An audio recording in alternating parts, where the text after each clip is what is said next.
Welcome to Wade's World, the Deadpool podcast. I am Phil, and joining me, as always, is... Hey guys, it's Lo. And it's already episode 4. It's moving along quite nicely here.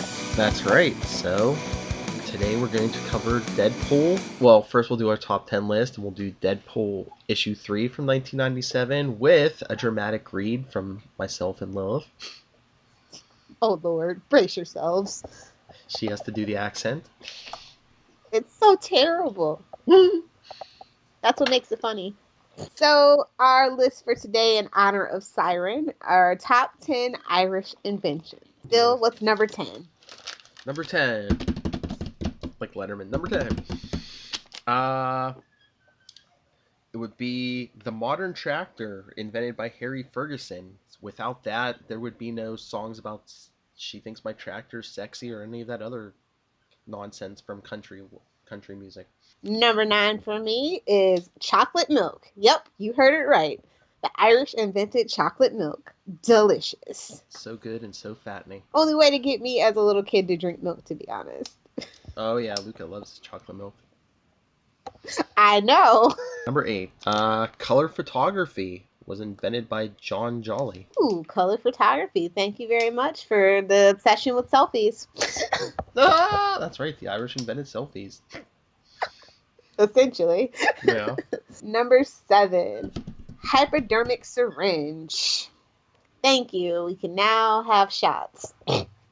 Vaccinations and drug problems. All right, so what's next? Number 6? Yep. The submarine, invented by John Philip Pauland. So, yes, that's right. The Irish invented going down.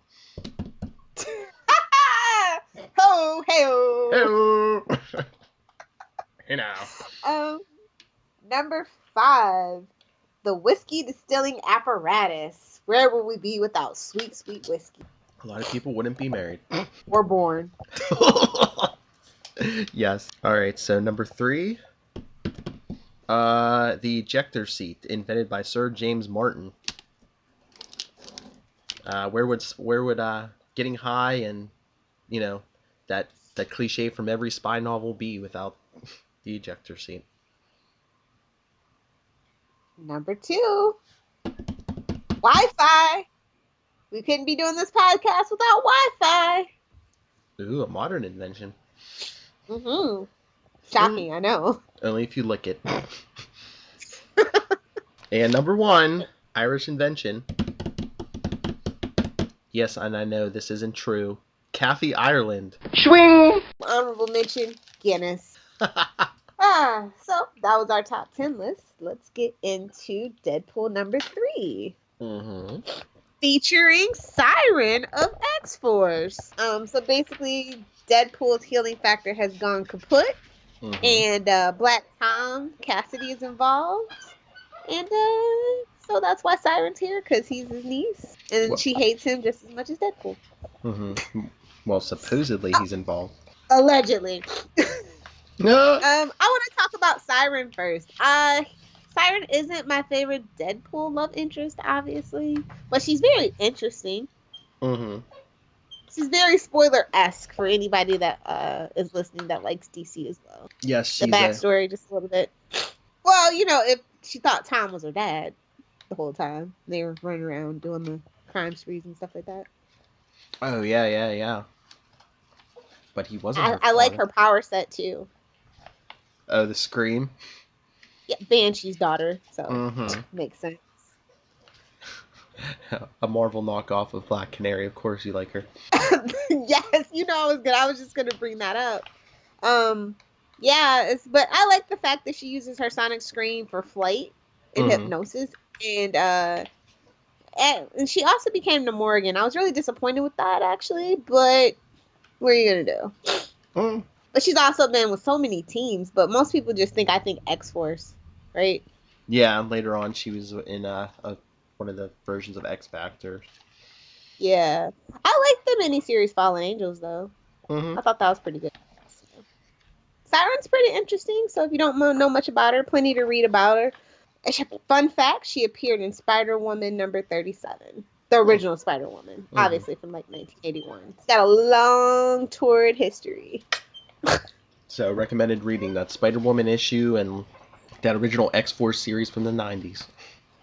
Yep. She hooks up with multiple men, so right there you can question her judgment. Ah! Anyway, the title of this issue, Philip. It's Stumped, or This Little Piggy Went, Hey, where's the piggy? I love the way I absolutely love the way this the way this issue unfolds. Like it opens and poor Weasel's just like, I just wanna just not deal with this. Ah! Deadpool can't grow his finger back. I know.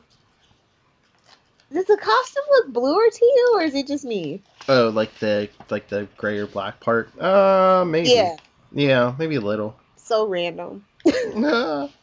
I love how they're all betting how long it takes his finger to grow back. Yes, that's what I was gonna say. I'm like, I just love how House is betting on him. Then you see like a little nub and then nothing. Mm. No, no. And then Weasel loses like $3,000. He's so ungrateful.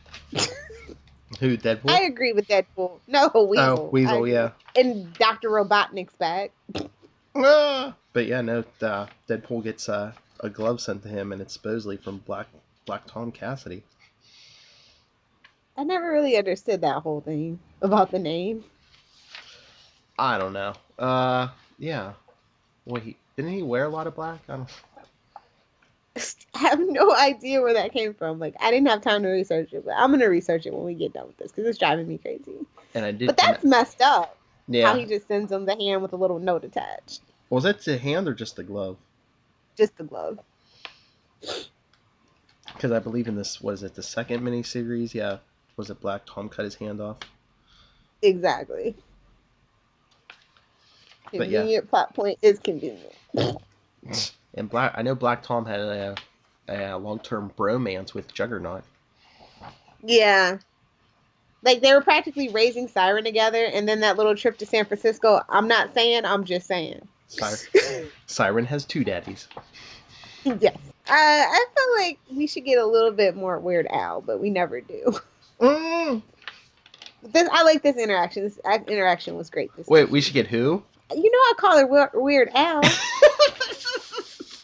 That's funny. Blind Al, fine. Oh man, You want to be a stickler. Oh man, one episode we just have to listen to a Weird Al album with our eyes closed. Oh God. No, next week top 10 Weird Al Yankovic songs. I don't know. I think we need to find something to fit the theme next week because we have something special next week. Oh yes, that is right. I love how he shows up at the Xavier's Institute for Higher Learning. It's just like reading about like Wolverine in store. Fastball special. I know. And she's just like any person when you study too much. She's like, I'm just gonna rest my eyes. I'm not gonna go to sleep. Mm. And then boom, freaking Deadpool in a stupid pizza t-shirt. Not even real pizza, for goodness sakes. Mm. Are we gonna do a dramatic reading, or if you don't want to, I'll let you off the hook? I thought we were gonna save it for afterwards. Okay, whatever. But I'm just saying, if you don't want Yeah. to do it, it's okay. We'll do it. It's a terrible Irish accent, but we'll do it. Because it's ridiculous, and this is Wade's World. But yeah, so it's just kind of like, they kind of have like this love-hate relationship. Mm-hmm. He loves her, she hates him. You know, classical tale. Mm-hmm. But she had been in the miniseries at this point. The one from 94, right? Yeah, one of them. One of the, yeah, I don't forget if it's the first one or the second one, but yeah. Or maybe both. Yeah. I think it was just the one. But yeah, so they're kind of, because I was rereading it, I think they're playing off of that whole situation in this little mission, so. Mm-hmm. We'll have to cover that. We'll cover those mini. Yeah, we'll definitely get around to it. So they head out to the base.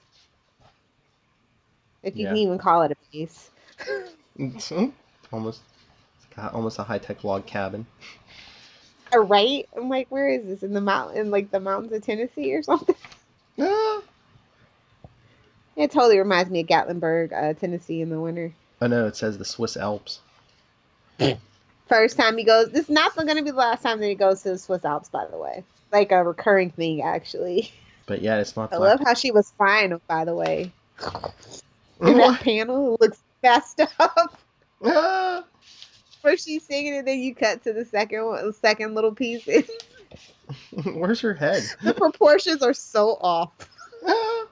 And then she lands him gently in the snow. But it's not black. So they confront. I know it's not him. Dr. Kilbrew.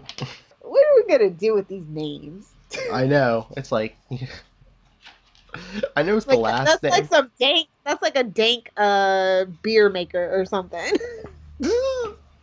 But it's, I don't know. It's just like, I know it's the last name, but like when your kids has like last name of Kilbrew or like Doom, you kind of know what they're gonna be when they grow up. They're gonna be evil. Yeah. It's like, just change your last name before you have kids. Don't put that pressure on them. Yeah, but yeah, he says he was sending out all those gloves to thousands of seedy joints around the world, hoping to get Deadpool's attention. The workshop. Mm-hmm. But he said Deadpool just gives no cracks. Like, he's just like, sword out, let's do this. Well, he's like, you tortured me, did all this, and Kilbrew wants to atone for all his sins and not only restore the healing factor, but save Deadpool's life, because it's worse than he thought. His body is devouring itself from the inside out. Ooh, bring it back around to what Weasel said. Aren't you losing weight? Yeah. Yeah, to be continued in 30 True Believer. So if we do the movie next week, in 2 weeks we'll have to do issue 4, because do you know where he has to go to get a cure? Where? Well, the doctor needs a strong concentration of gamma radiation with a biological component. Oh, yeah! So where would that be? Oh yeah, I totally forgot about that. I love that cover. Yes. I love that cover. It's just like Deadpool on his shoulders, like punch him in the head going, Deadpool smash. Wow, this is gonna be great. Did you have a favorite panel? I always act surprised when you mention that. Probably sound weird, but Deadpool putting his fist in that guy's mouth. No. I said mouth. So random. Why? I don't know. It's just the visual gag of it, or yeah, it's just odd looking, but it works with this art style. I like Siren throwing Deadpool in the snow and telling him how much she hates him, basically. Lil's like, oh, bow, chicken, wow, wow. Dang straight. I don't know what copy you have, but I have like the original copy of this from '97. Just looking at some of these ads. Oh, hey, look, who is this mysterious Thunderbolts team? Oh, really? Yes. That's where we're at. Who is this Citizen Wow. V and his mysterious team of heroes, quote unquote? Oh, God. It doesn't say that, but I'm just saying. Yeah. It says one team, one goal, one dark secret. I want to say something about the cover that I really like. Is that in the mask there's heart eyes? Yes. With love is all around. And I'm like, is that a Tom Jones song or no? Or is that a David Cassidy song? I don't know. But yeah, I thought that was really cute. Wait a second. Let's do this for the podcast. Hey Siri, who sings Love Is All Around? Love Is All Around is by the Trogs. By the Trog. It must have been a cover. A lot of people must have covered it. Dare question Siri? Of course not! All hail Siri. This podcast is not sponsored by Apple, but if they would like to sponsor us, feel free to drop us a line. So, thumbs up or thumbs down? Thumbs up. Me too. Do you have any nitpicks with this issue? Yeah, it's too short. I thought the losing the healing factor thing came a little quick, but other than that... Yeah, it's like it starts off, because basically he got injured in issue 2, issue 3, he's trying to grow the finger back and they can't do it. Yeah, it seems kind of quick. But like I said, I think this was for people that were already kind of familiar with him and stuff and were like fans. Mm-hmm. So, but if you jumped into it cold, I definitely think it would have been a little too fast. Yeah, plus they had like another little subplot that really they didn't have in issue 2 or 3 that they were getting to. Yeah, true. So, does that bring us to the dramatic reading?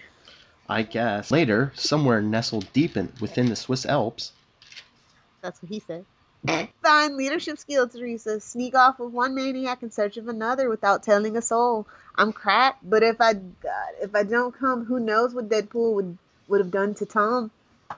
Of course, if he really wanted to kill Tom, why tell me about it first? If there's one thing I'm going to remember your uncle for after I gutted him and stuck his head on a pike, it's that he was a heck of a cartographer. That map was right on the money. And here's Uncle Tom's cabin. I don't think it'll show up in the next issue of Better Hideouts and Gardens, but the ice flows and the Sub-Zero mode are simply charming. I wonder if he's done the window treatments in Shins or Tool. Now wait, you'll promise me that we're going to walk in there like civilized persons and assess the situation. Yeah, sure for you, sweet cakes, I promise. Thank you. Oops, look at that. Fingers crossed. Last one to dismember Tom is a rotten egg. Oh, Tommy boy, your lungs are filling with blood and phlegm and other nasty things. Oh, God. Oh, that man. I can never tell if he's serious or not. Deadpool, come back here. I'm not joking. Oh, Tommy boy, your niece is bugging. Bug this, Danny O'Day. Oh, Teresa, how forward of you. What would the nuns back at the finishing school think? Is it just me, or are you breathing heavily? Admit it, you can't help but love me. At this moment, Wade Wilson, what I feel for you is everything that's the opposite of that particular emotion. Yeah. Let's hear Terrible. it. Let's hear it for Lilith. Terrible. And her international, her repertoire of international accents and impression. Don't encourage me, people. There you have it. Something to laugh about for the weekend. Random nonsense. So, random nonsense portion of this podcast. What do you have for us, Phil? Random nonsense is just, I don't know, it always seems like stuff that, like, bugs me. It bugs the heck out of me. It's just, I don't know. Do you ever have those people at work or even, like, in the supermarket or whatever, and they just, like, they have to have a conversation either in the middle of the aisle or a doorway, or if you're at work, like the time clock or something. It's like, get out of the way. I will run you down. Oh, and we bought the soundtrack for Lego Batman. It's pretty decent. You know who they should have do that from now on? What? Blake Neely, the soundtrack for the Lego Batman stuff. Oh, well, or the Lego DC stuff. Well, if you buy, I bought it off iTunes because I guess it's a 2-disc set. They actually have like actual music, and then the second disc is the actual score. Yeah. Yeah. Mm-hmm. So that's what I'm gonna petition for. My random nonsense is the casting for the Runaways. Like, I understand that initially they were only like 10, but man, I think they hired somebody that's like 30 to play like a 14-year-old. Really? Like, yeah, I'm so sick of that trend. And it's kind of messed up because the reason why, like, teenagers, they don't usually hire teenagers in like stuff, well, not only because of the working hours, but because they think that puberty is unpredictable and gross. So no, seriously, but it gives kids like messed up distortion of what they should look like when they're in high school. Because I mean, I'm from the 90210 days. For God's sakes, we had like a 40-year-old and a 30-year-old playing like 14 and 15-year-olds. I'm like, holy crap, why aren't my boobs this big? You know? Well, I mean, so I'm just so against that, and I just want to like actually say thank you to Disney because like even though they're terrible shows, at least the teenagers are actually teenagers. But the most famous example of that I can think of is like from Batman Forever and Batman and Robin when Chris O'Donnell played Robin, and it's like, why is this guy going to live with Bruce Wayne? He's like 30. And Batgirl, when she shows up, why is her Uncle Alfred taking her in? Exactly. You're grown, Pepper. You can get a job and be okay. Is that just like a term of endearment, uncle? A euphemism, if you will. Is she like a mail order bride? What is this? Alfred, you got some splaining to do. He's like, Master Bruce, you brought the young boy in for yourself. Allow me the young girl. And not so young. Dude, that would be like excellent like director commentary. Like, see what we really wanted to do. This is the implication of it. We wanted to cast a 15-year-old for Dick Grayson, but instead they gave us a 35-year-old. You know what? In all fairness, I didn't mind it because I was like 8. But as I watch these movies as an adult, I'm just like, no. Who Yeah, thought this was a no. good idea? Yeah, no. I was like, Especially when he shows up in the original outfit. It's like, ew. yeah. Well, the first one, I was like a junior in high school. I caught it. I was like, oh, really? Ugh.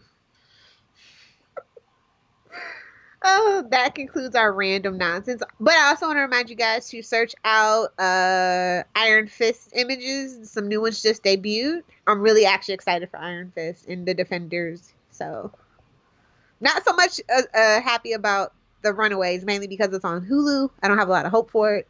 I was hoping it would either be on ABC or Netflix. Yeah. So, Oh, but speaking of the Netflix shows, Charlie Esser and Maz have just finished up Luke Cage season 1, and they're gonna go back and do Jessica Jones now. y'all better go watch, suckers. Ah! Oh, please. Oh, he has to have a good tagline, because like I told you, every episode of Luke Cage he opened up with Charlie Esser, saying, hey, something about jive turkeys. Yeah. Oh, so I guess that brings us to some shameless plugs, yeah? Was that Irish accent again? It just slipped out. It's creeping in. Got you. All right.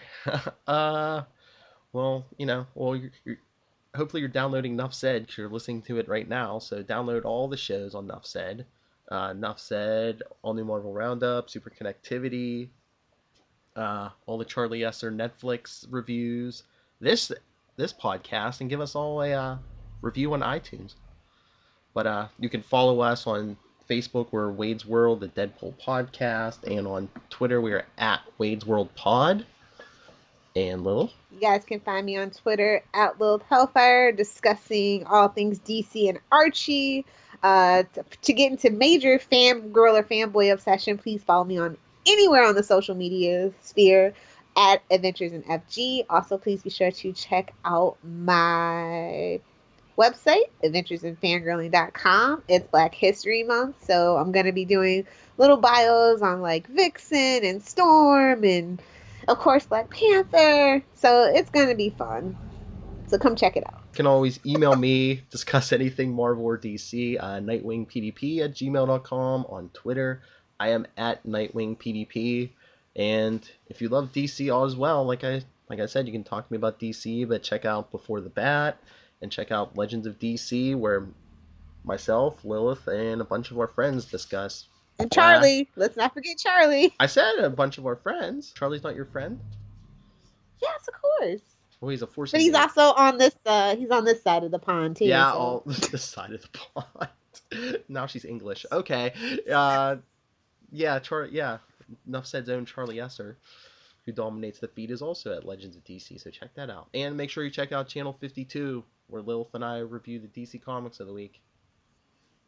So much stuff. Oh wait. Should we tell them what we're doing next week? Yes, maybe let's do that. All right. Well, like we said, we'll get to Deadpool 4 in 2 weeks, because next week we're going to be doing live commentary on, just like in our first episode, another Ryan Reynolds movie. This time, it's Green Lantern. Oh, I can't wait to rip that movie apart. This might be a crossover event for Channel 52, to be honest. So if you want to, share your thoughts. If we don't get them for that episode, we can read them the episode after, because, hey, whatever. That's it. I guess that's it then. Like you said, Rob, hit the music. Hit the music.